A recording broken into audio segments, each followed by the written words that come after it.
மக்களே, எல்லாரும் ஓட்டு போட்டுட்டோம். உங்க அண்ணனை, உங்க தம்பிய, உங்க பிள்ளைய எல்லாரும் ஜெயிக்க வச்சு முதலமைச்சரா ஆக்கிட்டோம்.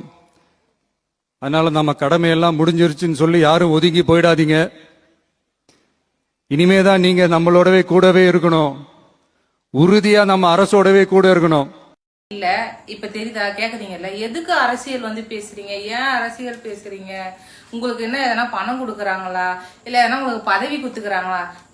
எங்களுக்கு பதவியும் கொடுக்கல, பணமும் கொடுக்கல. பணம் வாங்கியும் நாங்க ஓட்டு போடல. பணம் கொடுத்தா நாங்க பிரச்சாரம் பண்ணல. நிறைய மாசம் கர்ப்பிணியா இருந்து எங்களுக்கு எங்க அண்ணனை பிடிக்கும். எங்க அண்ணன் தமிழ்நாட்டு மக்களுங்களுக்கு நல்லது செய்வாரு. அவரை வர வைக்கலான் தான் நாங்க என்னால முடிஞ்ச பிரச்சாரத்தை நாங்க வீட்டுல இருந்து, நானும் சரி எங்க வீட்டுக்காரனும் மாற்றுத்திறனாலையும் சரி, நாங்க 2 பேரும் சேர்ந்து பண்ணோம். எங்க அண்ணன் என்ன சொல்லிக்கிறாரு, மக்களே ஓட்டு மக்களே.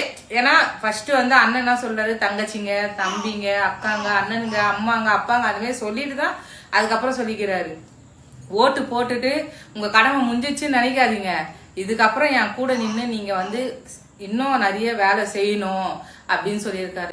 இல்ல அவரை அவதூறு பரப்புறது தேவையில்லாத தப்பா வச்சு ஒரு சினிமா நடிகை கூட வச்சு சேர்த்து வச்சு பேசுறீங்க. பர்சனல் விஷயத்த கொண்டு வரக்கூடாது. ஆனா எங்க அண்ணன் எங்களை பொறுத்த வரைக்கும் எங்க அண்ணன் நல்லவங்க. எங்க மக்களுக்கு எங்க அண்ணன் நல்லது செய்வாங்க, நல்லவங்க எங்க அண்ணன்.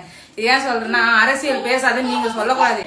ஓட்டு போட்டதோட விடக்கூடாது, கூட நின்று என் கூட பணி செய்யணும். பணின்னா என்னது, எங்கங்க தப்பு நடக்குதோ, எங்கங்க கெட்டது நடக்குதோ அதெல்லாம் பார்த்து குரல் கொடுத்து தட்டி கேள். உங்க கடமை முடிஞ்சிச்சுன்னு நினைக்காதீங்க. இதுக்கப்புறம் என் கூட நின்று நீங்க இன்னும் நிறைய வேலை செய்யணும் அப்படின்னு சொல்லியிருக்காரு.